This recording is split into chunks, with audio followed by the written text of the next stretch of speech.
7º dia de campanha. Que bênção, irmãos. Meu Deus. Abra a palavra do Senhor. Abra a palavra do Senhor no livro de Gênesis, capítulo de número 28. Oh, aleluia, que presença maravilhosa, irmãos. Que presença maravilhosa é essa, irmãos. Oh, aleluia. Quem veio buscar a presença do Senhor está recebendo a presença do Senhor. Gênesis capítulo de número 28, versículo de número 20. Versículo 18, vamos ler 18. Tendo se levantado Jacó cedo, de madrugada, tomou a pedra que havia posto por travesseiro e a erigiu em coluna, entre cujo topo entornou o quê? Azeite. E ao lugar, cidade que outrora se chamava Luz, deu o nome de Betel. Fez também Jacó um voto dizendo: se Deus for comigo e me guardar nessa jornada que empreendo, e me der pão para comer, roupa para vestir, de maneira que eu volte em paz para a casa de meu pai, então o Senhor será o meu Deus, e a pedra que erigi por coluna será a casa de... Pode sentar, dando maior glória a Deus da sua vida. Quem foi Jacó? E o que Jacó tem a ver com o 7º dia de uma campanha de consagração? Quero que os irmãos prestem bastante atenção, que eu vou ser bem objetivo. Sabemos que Jacó, neto de Abraão, filho de Isaac, tendo por vó Sara e tendo por mãe Rebeca. Sabemos que Jacó, ao nascer, ele não nasceu em primeiro lugar, ele nasceu em segundo lugar. E a tradição, não somente abraâmica, mas também uma tradição dos povos antigos, uma tradição que o primogênito é que teria todas as bênçãos melhores, de tal forma que Rebeca, quando estava grávida de Jacó, tinha também um segundo filho no útero, chamado Esaú. A escritura diz que Esaú nasceu primeiro, mas Jacó nasceu segurando o quê? O calcanhar. Lá vai a primeira profecia para você: não solte a tua bênção, não solte a tua bênção. Segura, irmãos, porque há um ditado popular que diz que oportunidade, ela só tem franja. Se passar, já era. Se tivesse aquele rabinho de cavalo, você volta aqui, né? Mas não. Jacó, ele não perdia a oportunidade nem sequer ao seu nascimento. Ele nasceu grudado na sua bênção. Preste atenção, grude-se na sua bênção. Não perca a sua bênção. Não deixe a sua bênção escorrer pelas suas mãos. A escritura diz que esses dois jovens, eles crescem, e agora seu pai está velho, e a sua mãe ouviu dizer que o seu pai iria abençoar Esaú. Ela corre até Jacó e fala: meu filho, se passa pelo seu irmão para você receber essa bênção. A escritura diz que Esaú, ele era peludo. Pensa no homem peludo. Diz que Isaac já era velho, já era bem velhinho. Não tem ninguém assim nessa noite aqui, né? Glória a Deus, só tem gente jovem. Jacó matou então um cordeiro, colocou a pele sobre as suas mãos, sobre os seus lombos. E quando seu pai gritou Esaú, quem se apresentou? Jacó. E quando ele vem, ele diz o seguinte: lançou todas as bênçãos de primogenitura sobre Jacó, pensando que era Esaú. Mas você fala assim, mas pode? Pode, sabe por quê? Por causa de uma profecia. A escritura diz que quando Rebeca estava com Isaac e Jacó no seu ventre, você vai ver no início, lá pelo 26, 27, a escritura diz que as duas crianças brigavam no seu ventre. Imagina só, irmão, eu lembro dos meus dois filhos, me dava até uma certa agonia. Por quê? Porque eles ficavam mexendo na barriga da minha esposa, e esticava para um lado, e a barriga ia para um lado, e a barriga ia para o outro, parecia uma borracha. Agora você imagina duas crianças brigando dentro do ventre. A escritura diz que eles estavam brigando dentro do ventre. Brigando pelo quê, irmão? Por espaço. Por isso que em igreja não se pode brigar por espaço. Igreja não se pode, tem espaço para todo mundo trabalhar, tem espaço para todo mundo fazer a obra, tem espaço para todo mundo honrar ao Rei dos Reis e Senhor dos Senhores. Rebeca então se ajoelhou e disse: Senhor, por que está acontecendo isso? Por que essas crianças brigam dentro de mim? E o Senhor disse: olha, dois povos estão no teu ventre, e digo mais, o mais velho vai ser servo do mais novo. Ela lembrou disso, então ela fez de tudo para o seu filho receber as bênçãos, e o mais jovem, como era Jacó, receber tudo em lugar do seu irmão. A escritura diz que quando Esaú volta da caça, prepara um delicioso jantar para o seu pai, e quando ele traz, porque o seu pai pedira para ele, dizendo: filho, me traz um guisado, eu quero comer, e assim após eu te abençoarei. A escritura diz que quando ele chega, a escritura diz que ele entra e diz: pai, sou eu. Você quem? Eu sou Esaú. Não, meu filho, Esaú acabei de abençoar, tudo de bom foi para ele, as campinas, os lagos. Mas pai, o que sobrou para mim? Só os pedregais, só sobrou pedra para você. A escritura diz que naquele momento Esaú saiu zangado, com fúria em seu coração. Em seu coração estava a vontade de matar o seu irmão. A escritura diz que a sua mãe Rebeca, vendo aquilo, falou para Jacó: foge, foge, foge. E a escritura diz que Jacó fugiu. E quando se foge, irmão, não se faz mala, faz? Sim ou não, irmãos? Quando se foge não tem tempo para... eu vou levar essa roupa aqui, eu vou levar esse tênis, não, eu vou levar aí. Não tem tempo. Você foge. A escritura diz que Jacó andou um dia inteiro, andou fugindo, irmão. Quem foge não anda assim não, ó. Não. Quem foge, irmão, é uma agonia tremenda. Dá até uma piada, né? Quem já fugiu de polícia aqui? Quem já fugiu da mãe quando faz coisa errada e a mãe taca a sandália e acerta? Meu Deus, irmã, mãe, a sandália da mãe parece que tem GPS, Diácono Rodrigo. De onde ela taca, a sandália faz até curva para acertar.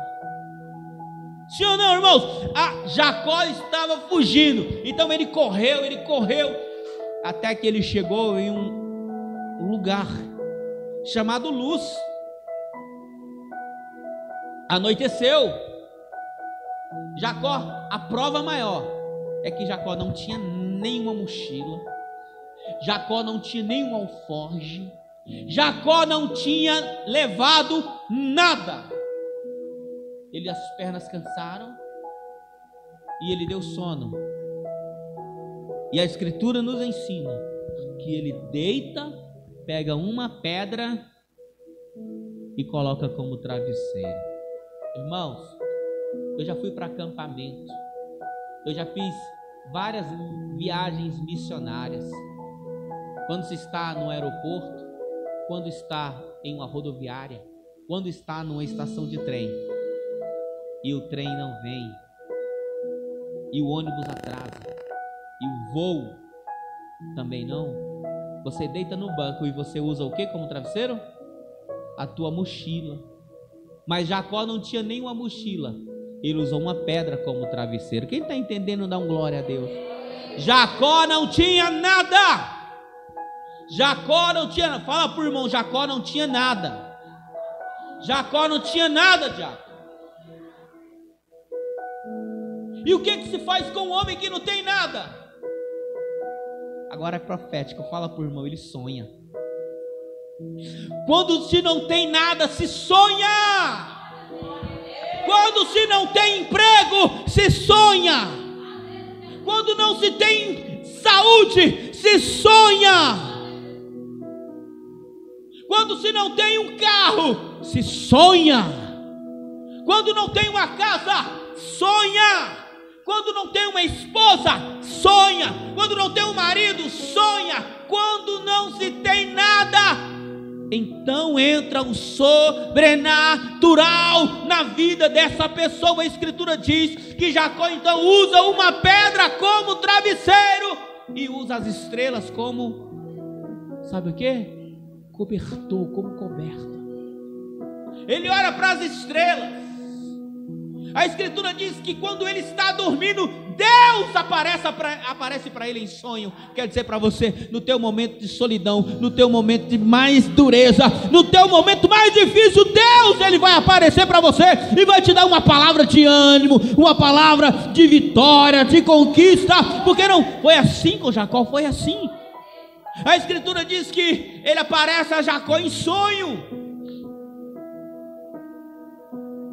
E diz que tinha uma grande escada que ligava a terra ao céu.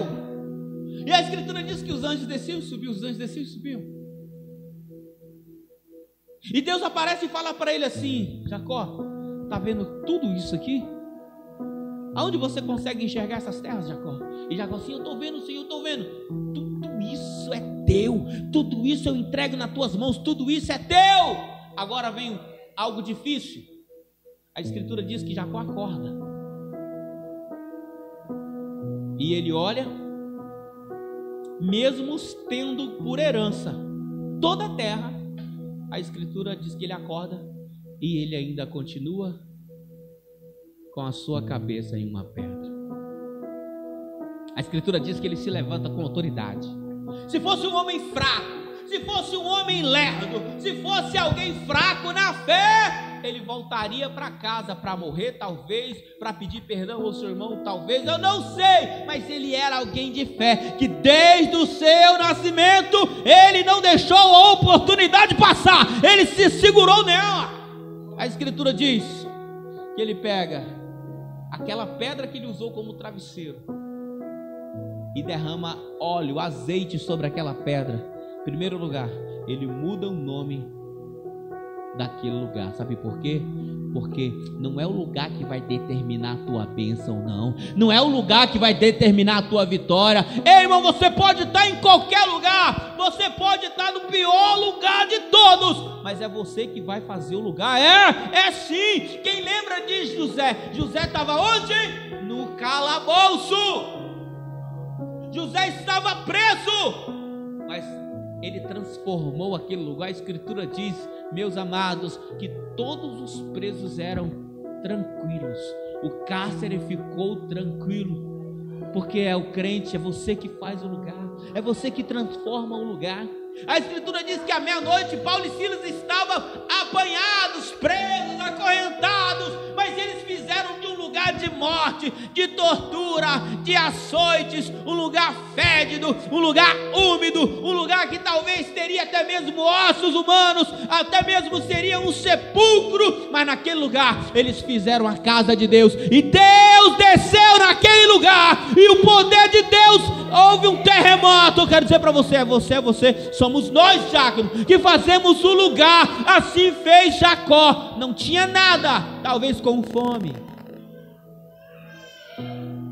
não tinha nada, mas ele pegou e fez um propósito esse lugar não chama-se mais Luz, agora é Betel. Você sabe o que é Betel?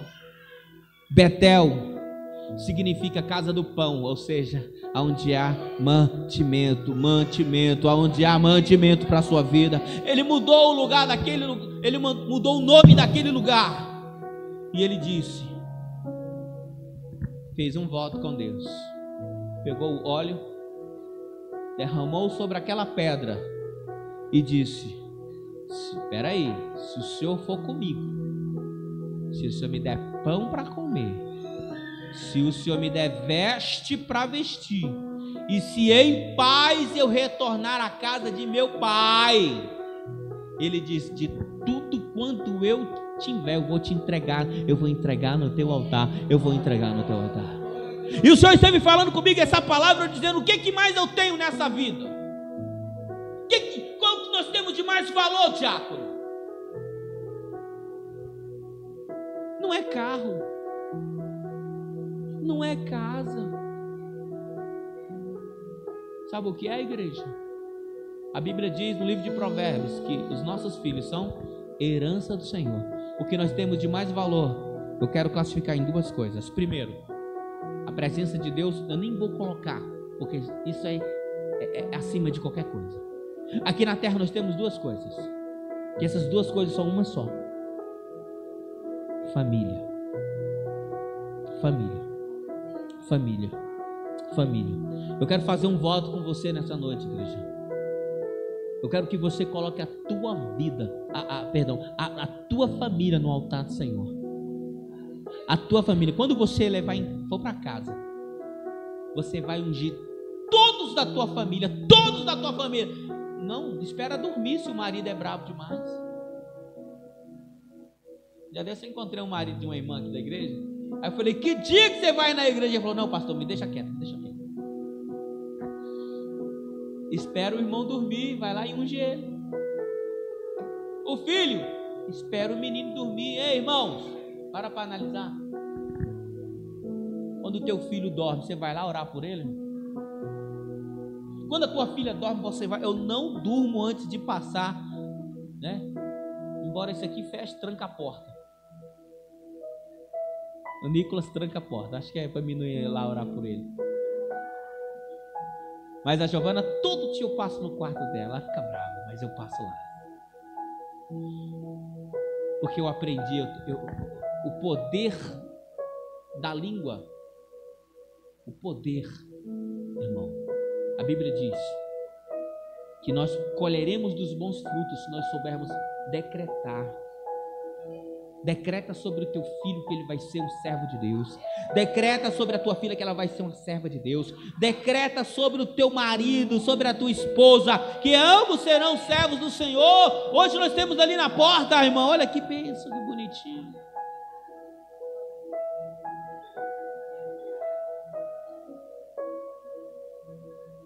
Deus é fiel.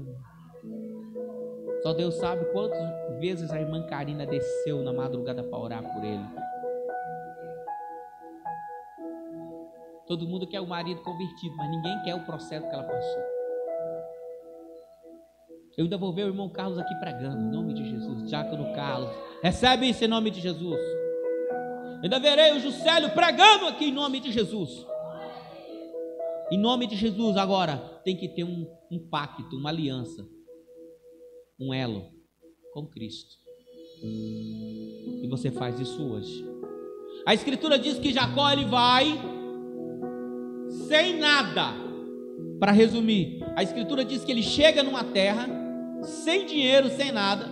Rapidamente ele vai trabalhar para o seu sogro, para o seu tio. Em 7 anos o seu tio vira seu sogro.